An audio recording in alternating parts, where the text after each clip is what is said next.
You don't have to be great to start, but you have to start to be great. The magic you are looking for is in the work you're avoiding. It's simple. Number one, outwork, out-improve, out-strategize, and outlast. If you can outwork, out-improve, out-strategize, outlast, it's going to be very, very hard to compete against you. If you want some kind of a good outcome, you're going to have to work hard for it. And if you don't work hard for something, you're not going to get an outcome that's really worth much. You don't know how you're going to win? You treat every day like a Monday and every month like a January. You got to wake up every day and put 110% to your craft because there's someone out there that's getting it more than you. So don't be acting shocked when they up and you down. The person who grinds the hardest always gets it. Hard work beats talent every time. Remember that. You have to be crazy enough to think that it's possible. That's how you do something worthwhile.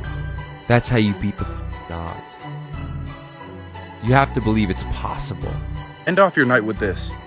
You can either wake up tomorrow and literally choose to change your life. Choose to get the skills you need to be successful, rich, or conquer your dreams. Or you can wake up and decide to do the same shit that you've been doing for the past 3 years of your life that you hate. When you're 35, 40, 50 years old, you're going to figure out that you didn't have a choice and you didn't take the right choice, okay? And the right choice is you can either go out and build your dreams, go through all the hard shit, get knocked down 1,000,000 times, get punched in the face 1,000,000 times, get told you're shit by everybody that you love and everybody that's around you, get made fun of, get laughed at, get picked on, become the joke, and continue to move forward, and then build your dreams and let your life speak for itself. That's your one choice. Or the other choice is you can quit. But now you know what giving it your all is. And you will not succeed in business or any endeavor in life until that fight you just went through is applied to the same endeavor.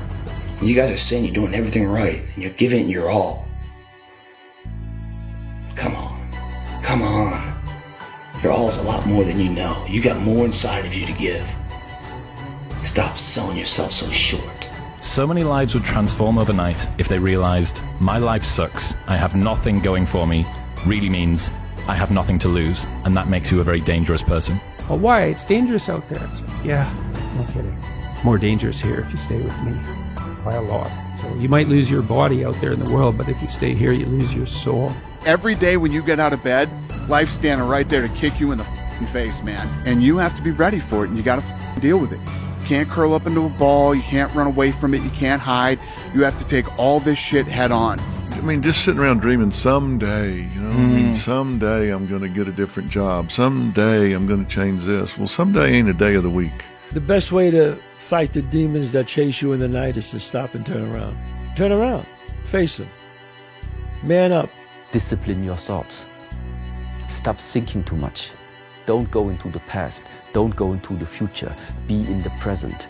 The easiest thing in the world to do is to complain, blame, and quit and settle. That's the easiest thing in the world to do. But it takes real work to deconstruct and to reconstruct the thought process and the mindset of an individual when they're trying to change something. That's why I always say to people, what's more important, what we acquire or who we become? It's incremental changes over the long haul, and the way you have to look at it is if these two boats are going in a parallel direction and one of them just shifts 5 degrees. Over the course of time, this boat is going to be in a far different place than the other boat that's going the same way it was always going. The next year is going to go by whether you're doing something about your life or not. I mean, we're sitting here right now at the end of February, and the next 10 months are going to go by whether somebody is working to make change or whether they're not. And they may think, you know, oh my God, I'm so far overweight, I'll never get it under control, or I'm so behind in my bills, or I'm so depressed, or everything is so out of control. Well, you know what? You make those incremental changes, and then, you know, pretty soon in December you go, hey, I'm way better off than I was at the end of February. So shit, you made little changes and they all added up. How bad do you want this? If it's as bad as you want to live or breathe or sleep, whatever the hell it may be, I can work with you. Sun don't stop for nobody, man. Sun don't stop. Sun gonna be up in the morning regardless. That sun is gonna be up in the morning regardless of how I feel and how depressed I am. The sun It's gonna fucking shine in the morning, and at nighttime the moon gonna be there, and you gonna look up, these days gonna keep going by. So do you let the days go by and look up and you done wasted a year doing what? Or do you just pick it up? All right, figure it out, made some mistakes, life goes on. And figure out life from this point. Are you not happy, or you're only half happy, or? Still to be happy about. You're up too old. Job's not finished. Job finished? No, I don't think so. Never say never. Because limits, like fears, are often just an illusion. What was really your work ethic like, and for how long did you stay disciplined? Well, I mean, every day. I mean, since 20 years. I mean, it was an everyday process, and trying to figure out strengths and weaknesses. And a made bed gives you encouragement that tomorrow will be better. So if you want to change the world, start off by making your bed. Life isn't fair. We have to understand that. It shouldn't be fair. It's a trial ground, it's a testing ground. It's built to make us harder. It's built to make us as strong as we can, to test us, to drive us. So, mentality is the only thing that gets us through life. I was an underdog. We are all underdogs in life. Even the baddest person in the world should think that way. So you should always have I've never arrived mentality. And the can't hurt me mentality is no matter where you come from, the sewer or wherever you think you're from. When I got out of the sewer, I got to the road and looked around and said, can't hurt me. All your excuses are lies. They are lies, all of them. Think about the things that you tell yourself, the lies you use to rationalize taking the easy road. Taking the easy road and leaving discipline behind. Think about them. You don't have time. That's a lie. And there's, you're too busy. Sure you are. That's a lie. Do you actually want to do this or not? Do you actually want to do this or not? Because if you actually want to do it, what's going to stop you? Nothing. And if you don't really want to do it, what's going to stop you? Just about anything that comes up. Just about any obstacle that gets in your way becomes an excuse. It becomes a reason. It becomes a rationale for not proceeding down that path. I wasn't invited to parties or friendly gatherings on the weekend. So on Fridays and Saturdays, I would go in my rec room with my basketball and basically dribble myself to sleep.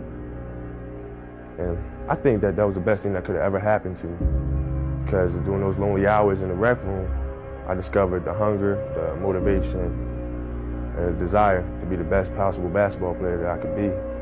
So it's a process. It's a real process that you can actually, in the 3-month time, you have absorbed the self-discipline.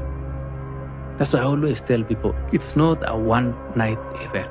You get vitamin, and learning to say no in everything is not easy. Setting your priorities right is not easy. Avoid complaining in anything is not easy. But if you combine the 3 things, you can hand self-discipline. Be a dangerous man. Now, being dangerous is not being a threat. They're 2 different things. All right? And it's not about going out and lifting weights and getting a bunch of tattoos and wearing leather jackets and walking around with your chest and shoulders up, hulking around saying, I'm dangerous.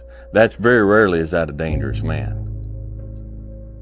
Often the most dangerous man in the room is the quietest man in the room. You will never be on my level, period. Simple and plain. It's okay to be number 2. It's okay to be right behind me. It's okay.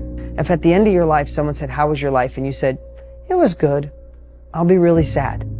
Fight for excellence. Fight for amazing. Fight for a feeling of abundance, that you fill your soul, you tap into your full potential.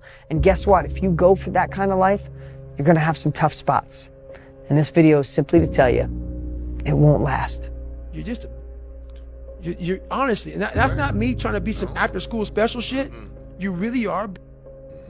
Real men ain't doing it. Real men don't care about that gossipy bullshit. Get to work, man. Right. That's it. Developing your mental fortitude and your mental discipline is a big part of being able to handle stress, okay? It doesn't matter if you're stressed. It doesn't matter if you're hurt. It doesn't matter if you're upset. It doesn't matter if you're frustrated. If your discipline is on point and your mental toughness on point, you're going to be able to execute in spite of the situation being that way, and you're going to move forward whether you feel good or not. And once you can move forward whether you feel good or not, nobody can with you. Okay, because everybody else quits when things get hard. Everybody else quits when they get sick or they have an excuse or they get in a funk or they get, whatever. If you're able to operate even when things are hard, you can't be. I now see anything is possible and that you could train for anything. There's nothing you can't do. You can't be the best in the world at something, but you can be a lot better than you are at anything you want to put the time into learning, whatever it is. You could do anything. Your excuses will destroy you and take everything that you ever wanted from you, if you let them. We're all writing a book. What's your book look like? What does your book look like? Like your life is a book. You got a bunch of chapters in your book, but when they close that book, how good was the book? The humbling reality that I'm not special, and if you want to be good at anything, you have to work really hard. And if you want to be the best in the world at something like I do, I want to build robots better than anybody else in the world. Or whether that's knitting or yodeling, anything, you have to work, but you have to work harder than anyone else in the world. What's the least amount of sleep you played a game on? Is there a story where it's like, no one knows about, where you went and played a game and it was so insane for whatever reasons? No sleep. You played a game with zero sleep. Zero sleep. Zero sleep. It's like, kids, Natalia had a certain, health situation, what have you, and you're staying up all night, and then you got to go out and perform because fans don't know, teammates don't know, nor do they care, nor should they, that you've been up all night. You got to perform. Set up a schedule and just do the work. You wake up one day, you feel this way. You wake up the next day, you feel another way. And it's just not helpful to base your structure or your goal on how you feel. You stick to what you put there on paper. You take your time, you make the plan, and unless you really are sick, you just do what you have committed to. Fight for it. Go the hard route. If there's an easy path and an easy button, it's always, in most cases, it's wrapped with something else. It's wrapped with an agenda. It's wrapped with circumstances. It's wrapped with failure because you're looking for the easy way. It all starts with who you are. I always tell our players, who you are is more important than what you do. How high you jump, how fast you run, because who you are is your character. And your character is an accumulation of your thoughts, your habits, and your priorities on a day-to-day basis, because those three things determine the choices you make, and the choices you make you who you are. Good guy, bad guy, hardworking, lazy, responsible, irresponsible. And it takes a certain amount of discipline to do what you're supposed to do, when you're supposed to do it. We are overcoming the suffering. We are not running away from the suffering. You are overcoming it. You go through it until you have become so strong. Your body becomes so strong. Your mind has become so strong that it doesn't matter afterwards anymore. You feel it, but it's not the same like you felt before. So therefore, how to translate this into our nowadays lifetime? Maybe it means we need to make us stronger again. Very simply said, this society is too weak. The thing about pain is, like, you feel it right now, it's temporary, man. But later in life, you don't remember the pain. You just remember like the glory and the good times. When I was going through West Point, that's why when they say pain is temporary, pride's forever, that's what they're talking about. Because if you push through the pain to achieve the pride, you forget about the pain was ever even there. But if you can't push through the pain and the pain stops you and breaks you down, well, then that pain is forever. because he never got the pride to outbalance it. I became obsessed. I became obsessed with being the baddest motherfucker that God ever created. Am I that? I don't care. I believe it. And I was trying to tell him, once you become obsessed with something, obsessed, it's okay to be unbalanced for a while. It's okay. Don't be all this stuff people say, you got to be balanced. To be the best in the world at what you do. It's not about being a Navy SEAL, people. The best at what you do, you have to be unbalanced to find every bit of energy and strength that you have to pull it off. People need to suffer. It is an actual requirement of life. It is the fiber, the DNA of love. Real love and true love and in perpetuity can't exist without suffering. It's impossible. How badly do you want what you want?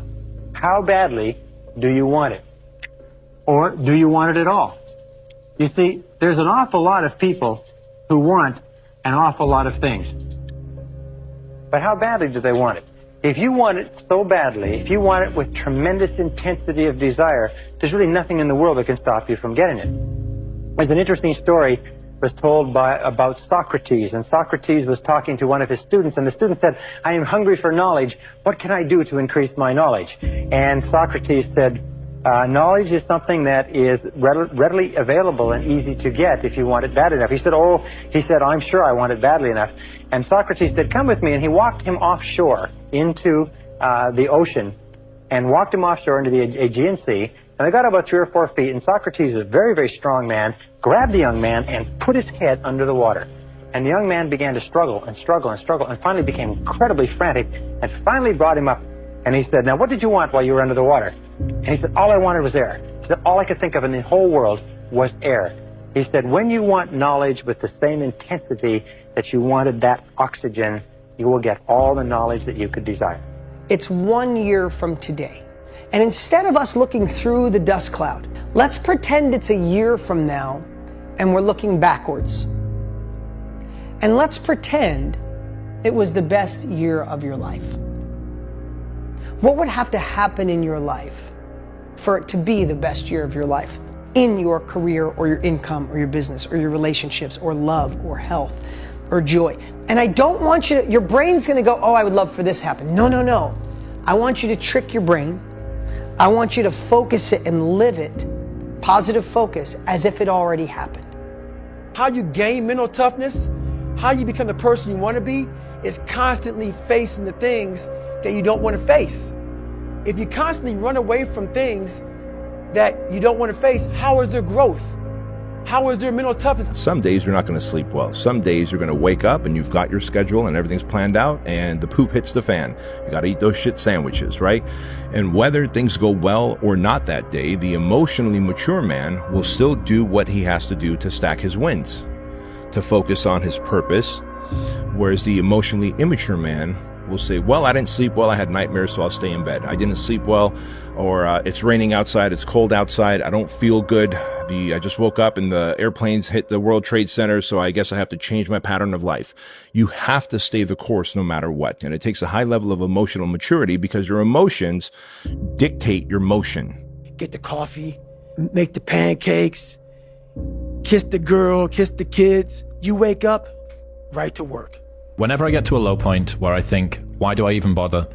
I just remind myself, this is where most people stop, and this is why they don't win. And this relates to another one, which is a reminder for the gladiators in the arena who feel beat up and scarred with no hope in sight. Building a business is hard. Hard feels shitty. This is what hard feels like. And this is why most people can't do it, but you can. Right now in life, your family's looking for that one guy right now. They're looking for that one guy who's strong, who's that pillar for the family in hard times. Make sure they look around and find you. Some of y'all are motivated by broke. I'm broke, I'm stuck, I'm f***ed up, I can't do nothing. Some of y'all are motivated by just wanting to accomplish the things that you want to accomplish. Other folks are motivated by materialistic things. It's a very simple concept. If you want it, you gotta go get it. What else you gonna do, man? Sit around and do nothing, be nothing, contribute to nothing, become nothing, build nothing? Because that's the other alternative. I'm just not willing to accept that as my reality. Remember, it's not what you have, but what you do with what you have that separates winners from losers.